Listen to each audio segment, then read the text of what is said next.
Ngayong araw ay tatalakayin natin ang isang kagaganap lamang na trahedya sa Hong Kong na nangyari noong Nobyembre 26, ilang araw lang ang nakakalipas. Isang apoy na kumitil sa halos 160 na buhay sa Wang Fuk Court Housing Estate sa distrito ng Taipo. Pag-usapan natin ang sangkwento ng isang asawa na paulit-ulit na tumatawag sa kanyang misis at umaasang buhay ito habang ang apoy ay mabilis na kumakalat sa mga gusaling na babalutan ng green netting, bamboo scaffolding at mapanganib na insulation. Sa dokumentaryong ito, sisilipin natin ang raw footage, ang usok, apoy at takot at ang malalalim na tanong tungkol sa kaligtasan, katarungan at responsibilidad na hanggang ngayon ay hindi pa rin lubusang nasasagot. At bago tayo magpatuloy ay kung bago ka pa lamang dito sa ating channel ay huwag mo nang kalimutang i-click ang subscribe button at pindutin na rin ang notification bell para lagi kang updated sa mga bagong kwentong tinatalakay natin dito.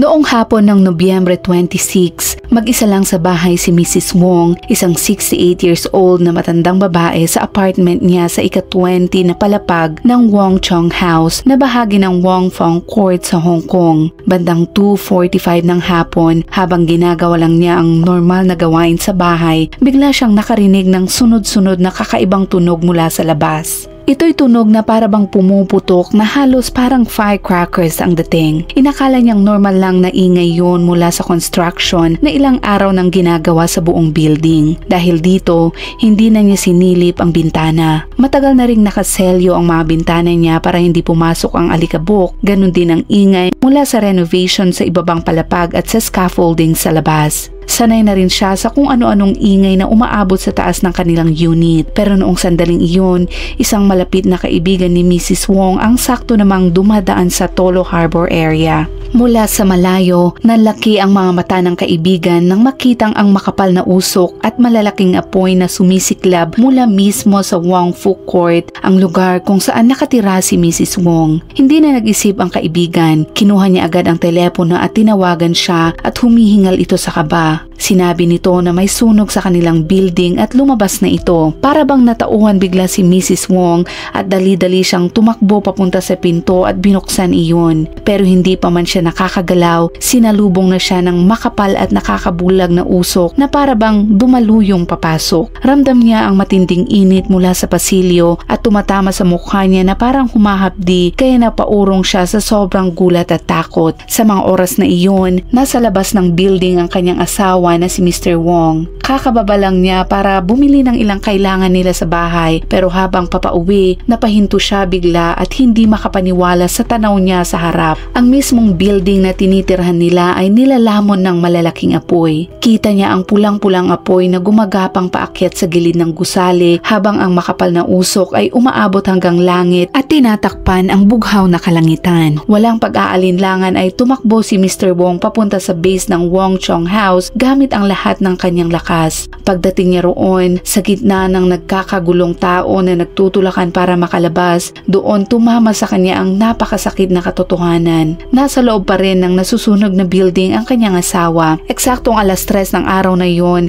habang patuloy na lumalaki at kumakalat ang apoy ng sobrang bilis, sunod-sunod ang mga frantic calls na pumapasok sa 999 hotline. Sa paanan ng building, sa gitna ng sigawan at iyakan, paulit-ulit na tinatawagan ni Mr. Wong ang pangalan ng kanyang asawa at halos hindi na siya marinig sa gulo ng paligid. Nanginginig ang kanyang kamay at namamanhid ito sa takot, pero pinipilit pa rin niyang tawagan ang numero ng kanyang asawa at umaasang sasagutin niya ito kahit isang beses lang. Ang natitira na lang kay Mr. Wong ay isang maliit na pag-asang kumikislap. Baka naman sakaling may mangyaring himala at baka sagutin ni Mrs. Wong ang tawag at sabihing ligtas ito. Ngunit pagdaan ng ilang minuto, mabilis na nawasak ang pag-asang iyon. Ang tanging sagot sa kabilang linya ay ang malamig at nakakalungkot na static. Parang sinakal ang kanyang lalamunan. Nanikip ito habang namumuo ang luha sa kanyang mga mata. Nanginginig ang kamay niya sa pagkakahawak sa telepono at sobrang higpit na namutla ang mga kamay niya. Ilang minuto lang ang lumipas nang marinig sa buong Taipo District ang malalakas na sirena ng mga fire truck. Dumating na ang mga pulang fire engines na parang kidlat at pagdating ng unang grupo ng mga bumbero, agad nilang napansin na hindi ito ordinaryong sunog. Ibang klase ito at isang sitwasyong hindi nila nakikita sa normal na operasyon nila. Ang tanawin sa harap nila ay sobra at halos hindi kapanipaniwala. Malalaking apoy ang umaakyat mula sa gilid ng Wong Chong House na parang naging higanting sulo ang buong building sa gitna ng lungsod. Mabilis na gumapang paakyat ang apoy sa bamboo scaffolding na nakapalibot sa buong gusali at sa ilang sandali lang nagmukhang isang napakalaking haligi ng pulang apoy ang buong harapan ng high-rise. Ramdam hanggang malayo ang matinding init na para bang humahampas na alon. Mas lalo pang lumala ang sitwasyon dahil sa tuyong hangin noong hapong iyon. Parang naging kakampi ng apoy ang hangin at pinabibilis ang pagkalat nito ng nakakatakot. Sa loob ng wala pang 10 minuto mula nang magsimula ang apoy, kumalat ito mula sa Wong Chong House papunta sa 4 o 5 katabing building sa loob ng parehong complex. Ang bilis ng pagkalat ng apoy ay halos hindi kapanipaniwala. Bandang 3:45 ng hapon, wala pang isang oras pagkatapos magsimula ang sunog, 5 sa 8 tower ng complex ang nababalot na ng apoy. Mabilis pa itong tumaas at naging 7 ang apektado. Ang buong Wong Folk Court na dati tahimik at tahanan ng libu-libong pamilya ay naging parang isang higanteng kuta ng apoy sa gitna ng Hong Kong. Makapal na itim na usok ang umabot daan-daang talampakan ng taas at tinatakpan ng langit at bumubuo ng nakakatakot na madilim na ulap sa buong lugar. Maging ang mga nakatira hanggang 1 milyang layo ay naaamoy ang matapang na amoy ng nasusunog. At pagtingala nila, kitang-kita ang makapal na usok na umaangat mula sa complex. Sa mismong lugar, ang nangyayari ay parang eksena mula sa isang disaster movie, pero ito ay totoong nangyayari at ito ay mas nakakatakot pa. Ang mga nylon netting na nakabalot sa scaffolding ay mabilis na tinamaan din ng apoy. Pumuputok, umuugong, tapos biglang sisiklab ng maliwanag bago matunaw at malaglag mula sa taas na parang bumabagsak na kurtina ng apoy. Ang mga bamboo poles naman ng scaffolding, isang tradisyonal na gamit sa construction sa Hong Kong, ay sumiklab at pumutok ng malalakas na tunog. Sunod-sunod na bumagsak ang buong bahagi ng scaffolding at bawat bagsak ay humihila ng kasunod nito na parang domino na gumuho ng sabay-sabay. Habang pinapanood ng mga eksperto kung paanong kumakapit ang apoy mula baba hanggang bubong, mabilis nilang napagtanto na ang pinagmula ng sunog ay nasa scaffolding sa labas ng mga building. Hindi ito mula sa mga unit sa loob na siyang kadalasang ugat ng sunog. Sa puntong ito, puro kaguluhan na ang paligid at puno ng halo-halong tunog na parang isang nakakakilabot na orkestra ng takot at pagdadalamhati. Mula sa matataas na palapag ng mga nasusunog na tower, rinig din ng malinaw ang mga daing at sigaw ng mga residente. Mga boses na desperadong humihingi ng saklolo, halo sa mga iyak ng mga taong natrap sa loob ng unit nila na wala ng madaanan palabas. Kasabay ng mga sigaw ang mga sunod-sunod na pagputok ng salamin sa bintana. Nababasag dahil hindi kinaya ang matinding init. Bumabagsak ang mga piraso nito sa ibaba habang sa loob ng mga unit ay maririnig ang pumuputok na tunog ng mga gamit at materyales na natatamaan ng apoy. Mas lalo pang tumindi ang delikadong sitwasyon dahil marami sa mga nakatira sa matataas na palapag ay hindi na makababa. Ang mahagdan at emergency exit ay tuluyan ng sinakop ng makapal na usok at naglalagablab na apoy. Dahil sa bilis at laki ng pagkalat, kitang-kitang hindi na ito kaya ng normal na paraang pagpigil ng apoy. Ang incident commander sa lugar ay mabilis na nagtaas ng fire alarm sa level 3. Ito ay ang medium alert level sa Hong Kong at agad na humingi ng dagdag na re-responde mula sa mga kalapit na istasyon. Pero kahit anong gawin ng mga bumbero, patuloy pa rin ang walang humpay na pagkalat ng apoy mula sa building hanggang sa isa pang susunod na building. Habang mas nagiging malala ang sitwasyon at tuluyang nawawala sa kontrol, napilitan ng Hong Kong Fire Services Department na taasan ng alert level. Eksakto namang 3:34 ng hapon, wala pang kalahating oras matapos dumating ang unang grupo ng mga bumbero, opisyal nang tinaas ang sunog sa level 4 alert. Pero hindi pa doon nagtatapos ang bangungot. Pagsapit ng gabi, habang unti-unting lumulubog ang liwanag ng lungsod, hindi pa rin humihina ang apoy. Pagsapit ng 6:22 ng gabi, nung ding araw na iyon, naglabas ang Hong Kong government ng Level 5 fire alarm. Ito ang pinakamataas at pinakadelikadong kategorya sa buong fire incident system nila. Sa katunayan, ang sunog sa Wong Fok Court ay naging unang residential fire sa kasaysayan ng Hong Kong na umabot sa Level 5 alert. Pangalawa lang ito sa buong lungsod mula pa noong 1997. Ibig sabihin, halos 30 taon na ang lumipas mula nang may kasing tindi ito. Tinuring ito ng gobyerno bilang isang extraordinary disaster, kaya agad nilang inactivate ang lahat ng emergency systems ng iba't ibang ahensya. Nag-mobilize din sila ng mga firefighting units nang hindi pa nila nagagawa sa anumang residential na sunog doon. Bandang alas 9 din ng gabi noong araw din yun, umabot sa 128 fire trucks, 57 na ambulansya at 767 firefighters ang rumescue sa lugar. Ang mga crew mula sa iba't ibang district ay pinatawag bilang reinforcement sa Taipo. Sa huli, umabot sa 888 total personnel ang ipinadala na halos puno na ang maximum manpower ng buong Hong Kong Fire Services Department. Ayon kay Fire Commander Derek Armstrong Chan, kinailangang hatiin pa ang puwersa sa 26 na specialized rescue teams para sabay-sabay na masukalan ang iba't ibang nasusunog na building at hanapin ang mga natrap sa loob. Habang pinapatay nila ang apoy mula sa labas, nagsuot ang mga rescuers ng oxygen gear at pilit pumasok sa mga lower floors para mag-evacuate. Sobrang delikado ang operasyon at sa sobrang init, marami sa mga lower floors ay parang pugon. Ito ay imposible ng pasukin ng malalim. Samantala, mula sa taas, tuloy-tuloy ang pagbagsak ng nagliliyab na bakal, konkreto at bahagi ng mga scaffolding. Bawat bagsak nito ay direktang banta sa buhay ng mga rescuers sa ibaba. Pagsapit ng 8:50 ng gabi, hindi pa rin bumubuti ang sitwasyon.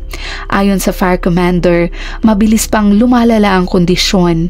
Mas mabilis ang pagkalat ng apoy, mas marami ang nababagsak na debris, at biglang dumami ang emergency calls mula sa loob ng mga building. Nang tuluyang lumubog ang araw, mas lalo pang naging mahirap ang overnight rescue. Nagdagdag pa ng tao at kagamitan ng fire department at nakatutok lang sa pagligtas ng mga natrap sa loob. Habang nakulong sa gitna ng nakakakilabot na apoy, libo-libong residente ng Wong Fok Court ang nagpapanik at desperadong naghahanap ng kahit anong paraan para makaalis sa loob. Dapat sana ay tumunog ang fire alarms, pero marami sa mga nakaligtas ang nagkwento na wala silang narinig na alarm noong hapon na iyon. Marami lang daw ang nakapansin nang may naaamoy silang usok o nang marinig ang sigawan ng mga kapitbahay. Isa sa kanila si Mr. Tong Ping Moon, isang 74 years old na nakatira sa 10th floor ng unang building na tinamaan ng apoy. Bandang 2:51 daw ng hapon ay naamoy na niya ang usok. Bago niya maintindihan ang nangyayari, may kumakatok ng bumbero sa kanilang pinto. Una, nagdalawang isip pa silang mag-asawa.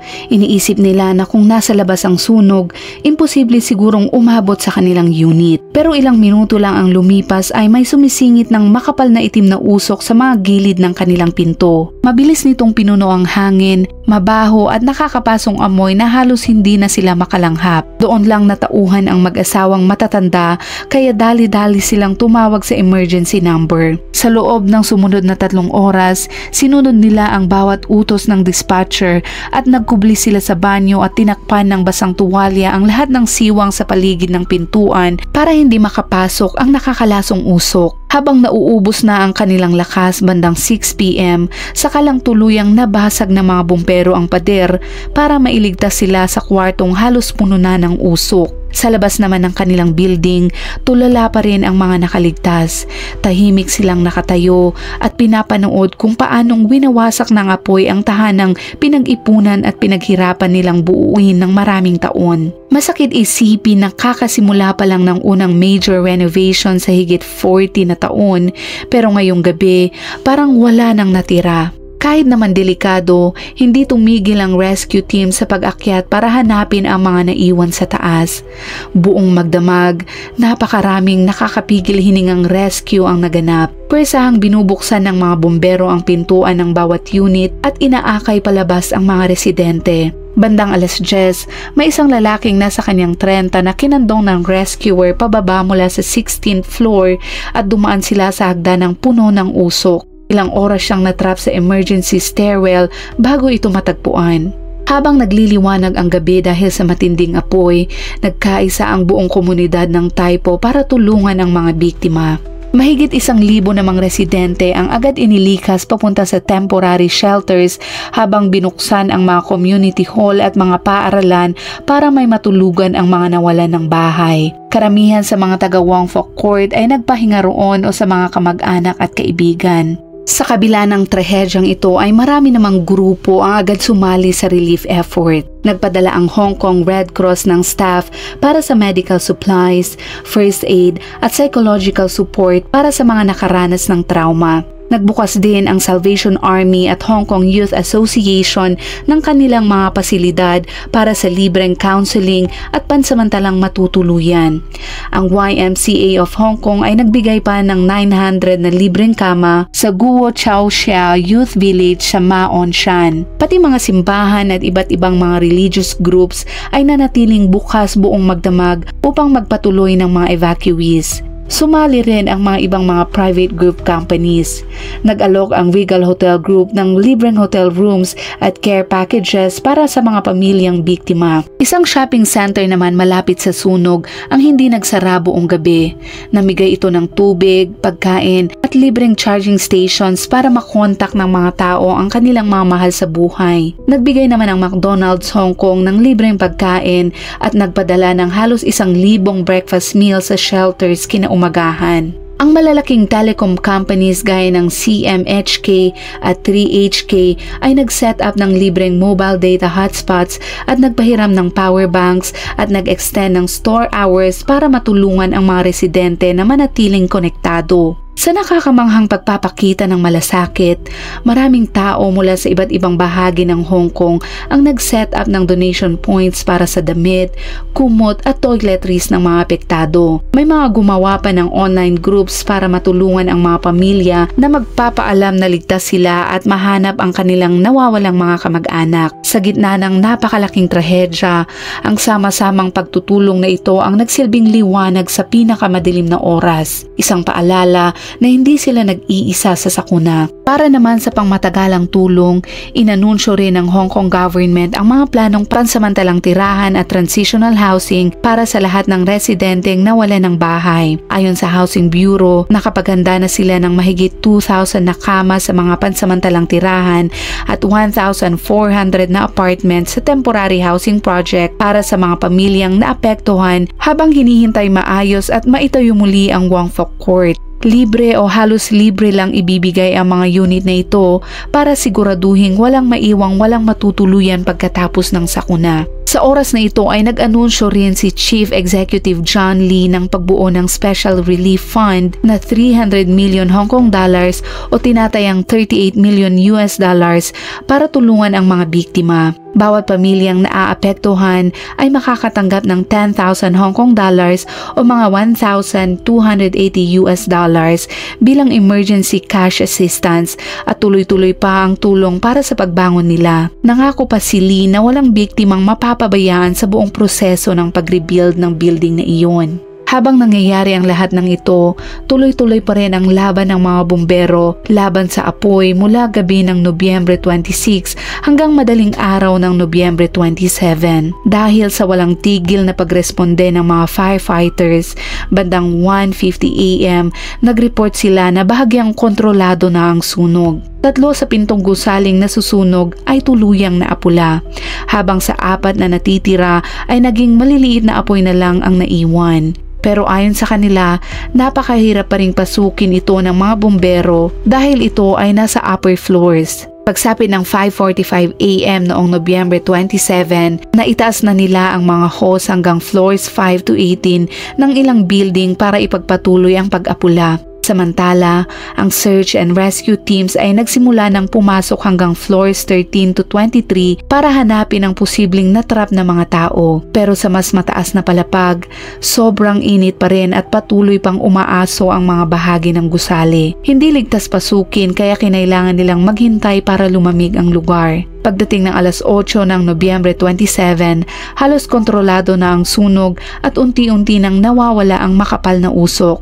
Ayon kay Deputy Fire Services Director Derek Armstrong Chan, sa 8 na gusali ng Wong Fok Court, 1 ang hindi naapektuhan, 4 ang tuluyang napapatay ang apoy at 3 pa ang patuloy na inaapula pero maliliit na apoy na lang sa upper floors ang natira. Sa kabuuan, mahigit 24 oras na tuloy-tuloy ang operasyon bago tuluyang mapatay ang sunog. Isa ito sa pinakamalaki at pinakakomplikadong firefighting operations sa kasaysayan ng Hong Kong Fire Services Department. Kasabay ng hirap ng operasyon ay mas matinding pinsala rin ang iniwan ng trahedya. Mula gabi ng Nobyembre 26 hanggang madaling araw ng Nobyembre 27, paakyat ng paakyat ang bilang ng mga nasawi. Bandang 1:57 AM, kinumpirma ng mga otoridad na 36 na katawan na ang nakuha at 29 naman ang sugatan. 7 sa kanila ay nasa kritikal na kondisyon. Samantala, 279 naman na katao pa ang hindi nahahanap. Pagsapit ng alas 8, umakyat ang opisyal na death toll sa 44, kabilang ang 9 na hindi na umabot sa ospital. Tumaas din sa 62 ang bilang ng mga sugatan na dinala sa ospital at 17 sa kanila ang kritikal. Karamihan ay nagkaroon ng problema sa paghinga dahil sa mainit na usok. Yung mga malalang kaso ay dinala sa ICU habang ang iba ay ginamot dahil sa epekto ng usok at pagkakalanghap ng carbon monoxide. Daan-daan pa rin ang nasa listahan ng missing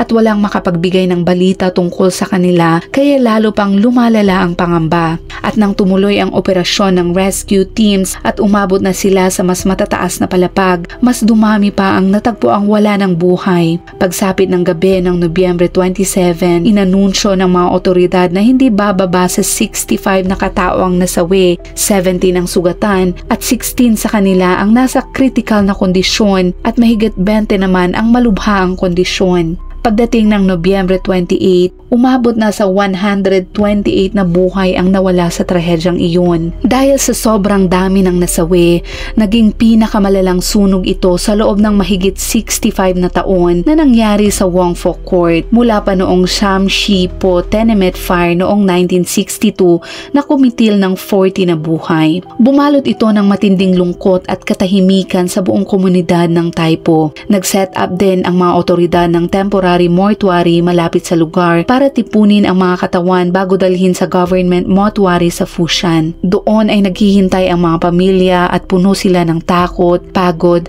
at umaasa kahit kaunti na baka may milagro pang mangyari. Marami ang nagbabantay sa support centers, hawak ang pag-asang baka ligtas pa ang kanilang mahal sa buhay. Pero habang tumatagal, mas lalo lang lumalalim ang kanilang kaba. Hindi lang mga pamilya ang nawalan, maging ang Hong Kong Fire Services ay may sariling sinakripisyo sa laban na ito. Isa sa mga bayani na nagbuwis ng kanyang buhay ay si Ho Wai Ho, isang 37 anyos na firefighter mula Kai Tin Fire Station at 9 na taon na siya sa serbisyo. Agad siyang nag-volunteer pagkarinig ng tawag tungkol sa sunog at habang nilalabanan ang apoy sa loob ng isa sa mga gusali, nawalan siya ng kontak sa kanyang team. Pagkatapos ng 30 minuto, nang hanapin siya ng kanyang mga kasama, natagpuan siya na nakahandusay at may malubhang pinsala sa mukha. Binigyan siya ng tulong at inilabas agad pero hindi na siya humihinga. Siya ang unang bumbero sa Hong Kong na nasawi habang nasa tungkulin mula pa noong taong 2008. Lalong masakit ang balitang ito dahil ikakasal na sana siya sa kanyang girlfriend na halos 10 taon na niyang kasama na dapat sana'y gaganapin ang kanilang kasal ngayong Disyembre.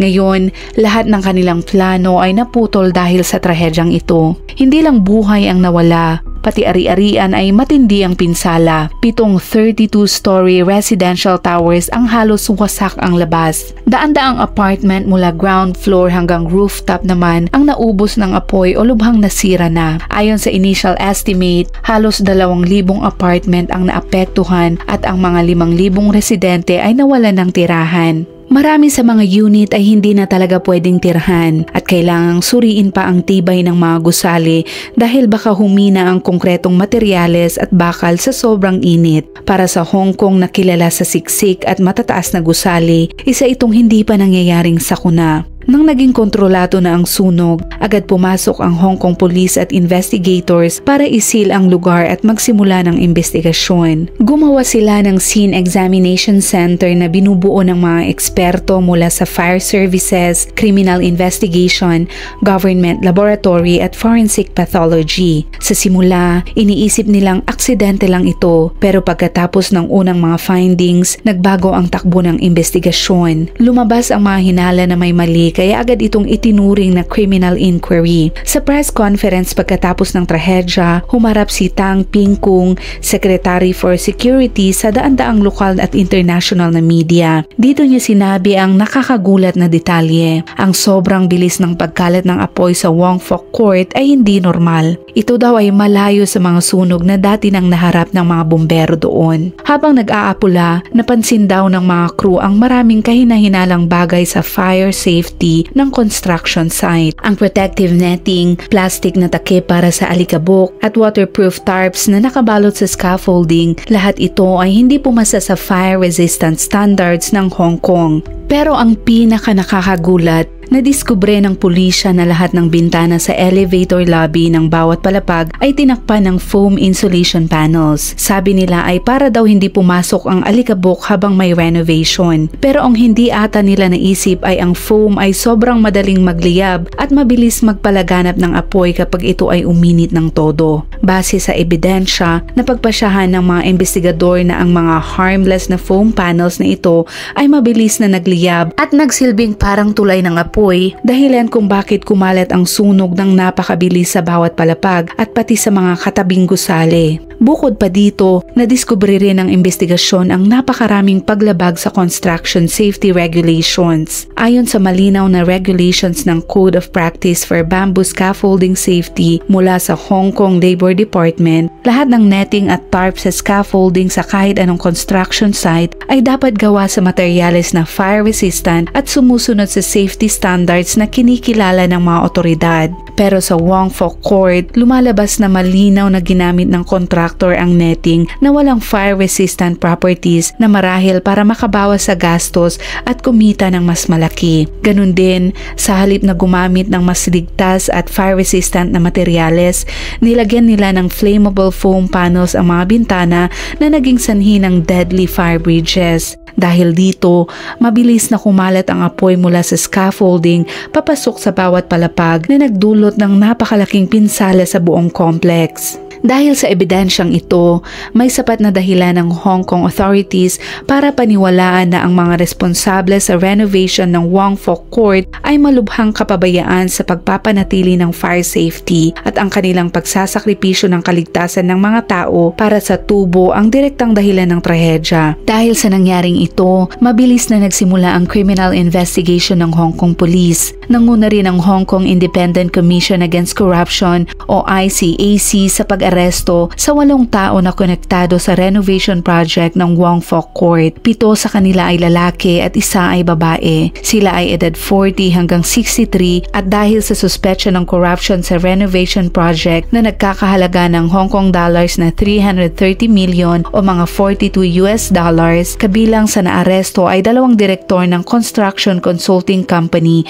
at 2 taong responsable sa supervision ng renovation. Ang 3 natira ay isang mag-asawang subcontractor na nag-apply ng bamboo scaffolding at isang intermediary. Nagkaroon ng search warrant sa 13 na lugar kabilang ang opisina ng consulting company, premises ng subcontractor at tirahan ng 8 individual at kinolekta ang mga dokumento at banking records nila. Lahat ng 8 ito ay nanatiling nasa kustodiya habang nagpapatuloy ang investigasyon. Bago ito, naaresto na rin ng Hong Kong Police ang 3 lalaki sa suspetsya ng manslaughter kabilang kabilang ang 2 directors at isang consultant ng renovation project. Pinaghihinalaan silang pumili ng delikadong materyales at negligence sa construction at inspection. Hanggang ngayon, kahit nagpapatuloy ang masusing investigasyon, wala pang opisyal na detalye tungkol sa eksaktong sanhi ng sunog. Pero habang hinihintay ang opisyal na konklusyon, kumalat ang publikong spekulasyon at ang pinakamalawak na teorya ay posibleng nagsimula ang sunog dahil sa kapabayaan ng paninigarilyo ng mga construction workers. Lumakas ang teoryang ito nang lumabas ang video na nagpapakita ng mga trabahador na kasyual na naninigarilyo habang nagtratrabaho sa bamboo scaffolding.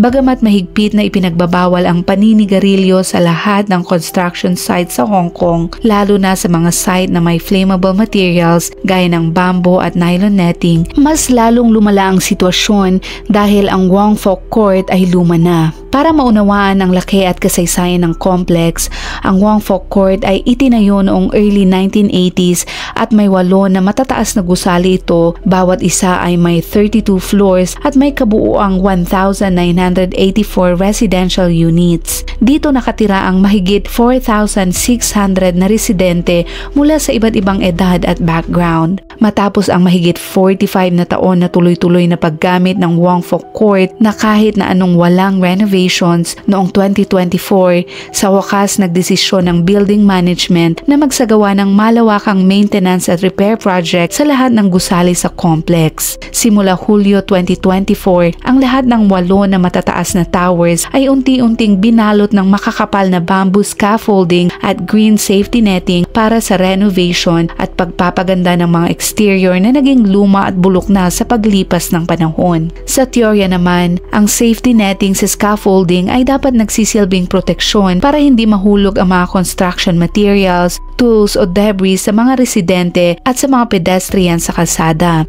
Kasabay ng scaffolding at netting, lahat ng bintana sa apartment at common areas ay tinakpan ng makakapal na foam insulation panels para daw hindi pumasok ang alikabok at ingay sa loob ng mga tirahan at para makapagpatuloy ang mga residente sa kanilang pang-araw-araw na buhay kahit may renovation sa labas. Pero ang malupit na katotohanan ay mababa ang kalidad ng mga materyales. Ang mga bagay na ginawa para sa kaligtasan ng tao ay naging dahilan mismo ng kanilang trahedya. Bagamat matagal ng ginagamit ang bamboo sa construction sa Hong Kong dahil sa flexibility at load-bearing capacity nito, may isang problema ito. Ito ay sobrang madaling magliyab at mabilis sumunog. Lalo pang lumala ang sitwasyon dahil sa paraan ng pagtatayo ng scaffolding. Nakalapat ito sa labas ng gusali na may makitid na pagitan sa pagitan ng scaffolding at concrete wall, sakto lang para makagalaw ang mga trabahador. Ang makitid na puwang na ito ay perpektong nagkaroon ng chimney effects ayon sa mga fire experts. Sa simpleng paliwanag, kapag may maliit na apoy sa baba ng scaffolding, mabilis na umaakyat ang mainit na hangin at usok sa puwang